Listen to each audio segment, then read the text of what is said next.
अमेरिकेने भारताच्या 105 पुरातन वस्तू भारताला परत केल्या आहेत। पंतप्रधान नरेंद्र मोदी यांनी अमेरिकेचे या संदर्भात आभार मानले।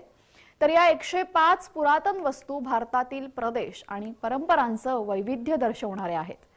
12व्या शतकापासून ते 18व्या शतकापर्यंत या मौल्यवान वस्तूंचा यात समावेश आहे। भारत आणि अमेरिका यांच्यातील मैत्रीचे संबंध कायम करण्यासाठी दोन्ही देश प्रयत्न करतायत आणि त्यामुळेच भारतातील पुरातन वस्तू परत करून दोन्ही देशातील सांस्कृतिक जडणघडण करण्यासाठी मूर्त रूप देण्यात आलेलं आहे। यामुळे दोन्ही देशांमधील सांस्कृतिक कराराला मूर्त रूप देण्यात आलं असल्याची माहिती अमेरिकेचे राजदूत एरिक गारसेट यांनी स्पष्ट करताना दिली आहे।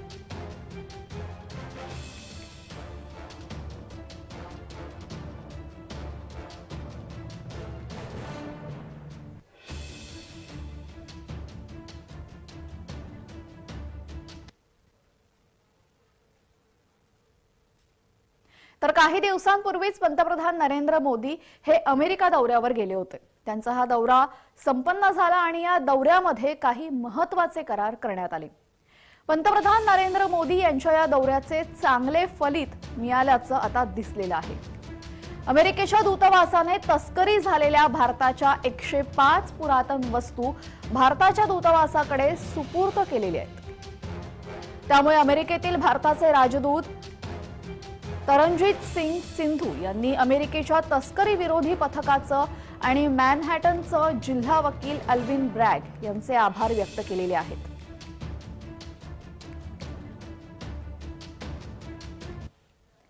दरम्यान यावर पंतप्रधान नरेंद्र मोदी यांनीही प्रतिक्रिया दिलेली आहे, पाहूयात। यामुळे प्रत्येक भारतीयाला आनंद होईल, याबद्दल अमेरिकेचे खूप आभार। या मौल्यवान कलाकृतींना सांस्कृतिक आणि धार्मिक महत्त्व आहे। या वस्तू भारताला परत मिळण्याची घटना आमचा वारसा आणि समृद्ध इतिहास जतन करण्याच्या आमच्या वचनबद्धतेच्या बांधिलकीशी निगडीत आहे। पंतप्रधान नरेंद्र मोदी यांनी अमेरिकेकडून 105 तस्करी झालेल्या भारतीय ठेव्यातील वस्तू या परत केल्यानंतर हा महत्त्वाचा संदेश त्यांनी दिलेला आहे।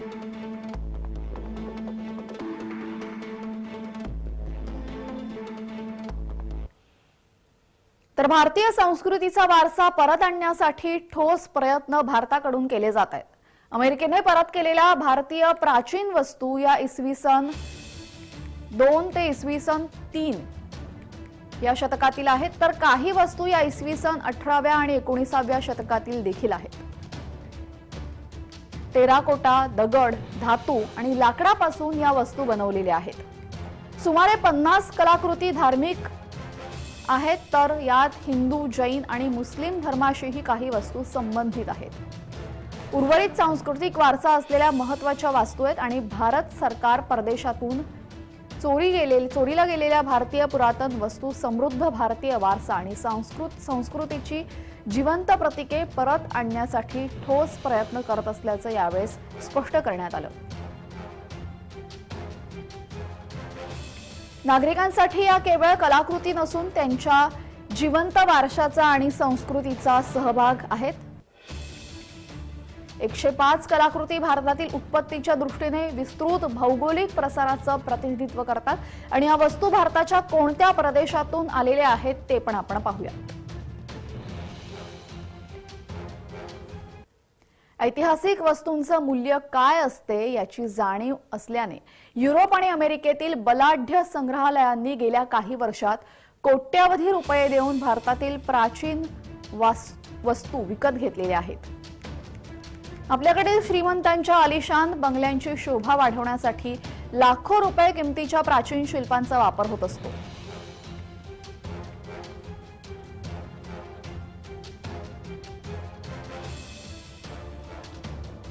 वारशाच्या तस्करीचे जाळे दिवसेंदिवस कठीण होत असल्याचंही आपण बघितलेले आहे।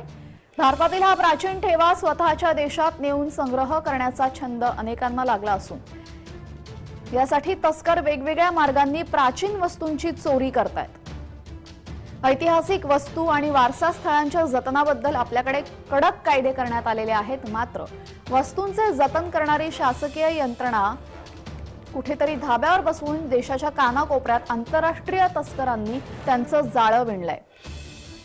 दुर्दैवाने या तस्करांनी गेल्या 3 ते 4 वर्षांमध्ये महाराष्ट्रालाही या जाळ्यात ओढलं असून राज्याच्या संपन्न शिल्पकलेचा वारसा सांगणाऱ्या देवी देवतांच्या मूर्ती, शूरवीरांची स्मृतिचिन्हे अर्थात वीरगळ, भग्नावस्थेतील मूर्ती या दिवसाढवळ्या गायब होत आहेत। ही तस्करी 2 पातळ्यांवर होते। एक म्हणजे मूर्ती छुप्या पद्धतीने थेट आंतरराष्ट्रीय बाजारपेठेत पाठवून समाजकंटक कोट्यावधी रुपये कमवतात आणि दुसरी बाजू म्हणजे देशांतर्गत बाजारपेठेत धनाढ्य लोकांची घरे, बगीचे सजवण्यासाठी या प्राचीन शिल्पांची सर्रास विक्री होते। आणि धक्कादायक बाब म्हणजे निम्म्याहून अधिक प्राचीन दस्तऐवजांच्या नोंदीही सरकार दरबारी उपलब्ध नाही आणि त्याचाच गैरफायदा घेऊन तस्करांनी ऐतिहासिक वारशाला पैशांच्या तराजूत ठेवलेले। मात्र आता या सर्वावर नियंत्रण आणण्यासाठी केंद्र सरकार ठोस पावलं उचलत आहे।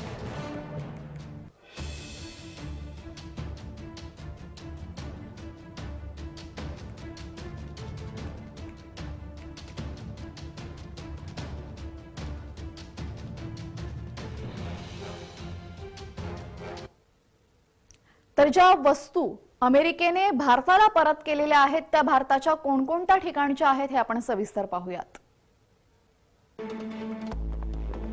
पूर्व भारतातून 47 वस्तू आहेत, दक्षिण भारतातील 27 वस्तू आहेत, उत्तर भारतातील 6 प्राचीन वस्तू आहेत, तर पश्चिम भारतात 3 प्राचीन वस्तू आहेत।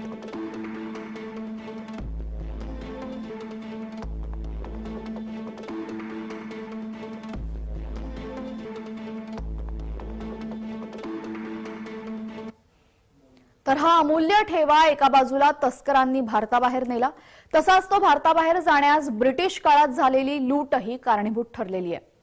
भारताची ओळख इतिहासात सोन्याचा धूर निघणारा संपन्न देश अशी होती।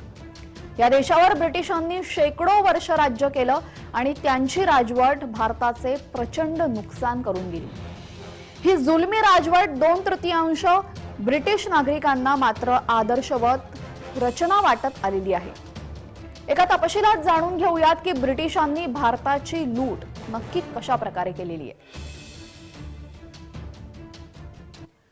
भारताची 45 ट्रिलियन डॉलरची लूट ब्रिटिशांनी केलेली आहे। 1 ट्रिलियन म्हणजे 1 लाख कोटी। ब्रिटिशांनी भारतातून 45 लाख कोटी रुपयांची संपत्ती लुटली आहे। ब्रिटिश राजवटीत 1765 ते 1938 दरम्यान भारताची लूट ब्रिटिशांनी केली। उत्सव पटनाईक यांच्या अभ्यासातून हा खुलासा झालाय। ब्रिटनने सध्याच्या सकल राष्ट्रीय उत्पन्नाच्या 17 पट भारतीय संपत्ती लुटलेली आहे। एकेकाळी सोन्याचा धूर निघणारा भारत ब्रिटिशांनी गरीब केला। भारताची 45 ट्रिलियन डॉलर इतकी लूट ब्रिटिशांनी केलेली आहे।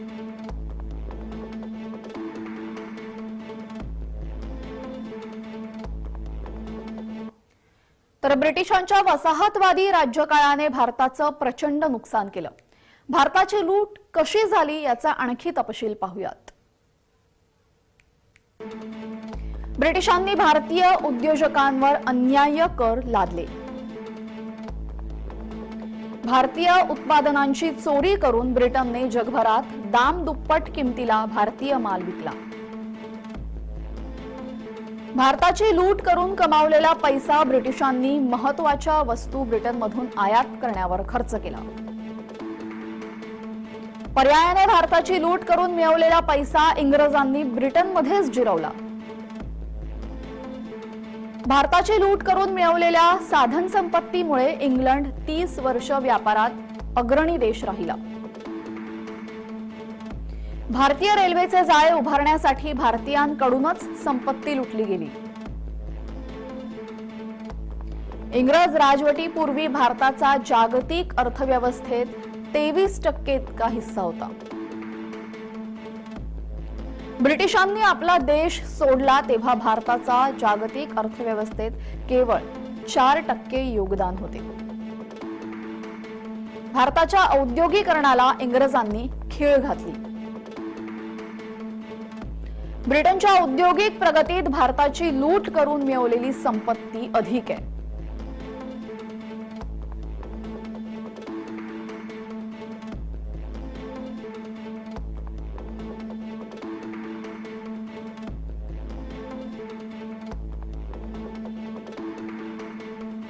ब्रिटिशांच्या वसाहतवादी राज्यकाळाने भारताचं प्रचंड नुकसान केलेलं आहे. भारताची लूट कशी झाली यावर आपण एक नजर टाकूयात. ब्रिटिशांनी भारतीय उद्योजकांवर अन्याय्य कर लादले. भारतीय उत्पादनांची त्यांनी चोरी केली आणि हीच उत्पादने त्यांनी जगभरात दामदुपटीने विकली. भारताची लूट करून कमावलेला पैसा ब्रिटिशांनी महत्त्वाच्या वस्तू ब्रिटनमधून आयात करण्यासाठी खर्च केला. पर्यायाने भारताची लूट करून मिळवलेला पैसा इंग्रजांनी ब्रिटनमध्येच जिरवला. साधन संपत्तीमुळे इंग्लंड 30 वर्ष व्यापारामध्ये अग्रणी देश राहिला. सोबतच आपण बघितलं तर भारतीय रेल्वेचं जाळं उभारण्यासाठी सुद्धा भारतीयांकडूनच इंग्रजांनी संपत्ती लुटली आहे. इंग्रजी राजवटीपूर्वी भारताचा जागतिक अर्थव्यवस्थेमध्ये 23% हिस्सा होता आणि जेव्हा ब्रिटिशांनी आपला भारत देश सोडला तेव्हा भारताचे जागतिक अर्थव्यवस्थेत केवळ 4% इतकं योगदान होतं. भारताच्या औद्योगिकरणाला इंग्रजांनी खीळ घातली आणि ब्रिटनच्या औद्योगिक प्रगतीत भारताची लूट करून मिळवलेली संपत्ती ही अधिक असल्याचंही सर्वांना माहिती आहे.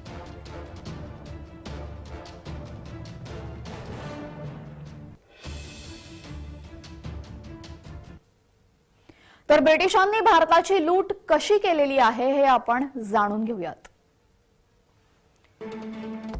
सन 1764 मध्ये ईस्ट इंडिया कंपनीने भारतात महसूल वसुलीचे अधिकार मिळवले. ब्रिटिशांनी भारतातून लुटलेल्या पैशातील 1/3 संपत्ती इंग्लंडला पाठवली. भारतीयांना लुटून मिळवलेल्या पैशातूनच ब्रिटिशांनी भारतीय माल खरेदी केला. भारतीयांच्या मालाची युरोपात विक्री करून ब्रिटिशांनी अमाप धन कमवलं. सन 1858 मध्ये रताची सत्ता ब्रिटनच्या राजघराण्याने भारतीय उद्योजकांकडून माल खरेदी सुरू केली. भारतीय मालाची किंमत मात्र लुटलेल्या पैशातूनच अदा होत असे. परिणामी ब्रिटनची तिजोरी कायम भरलेलीच राहिली.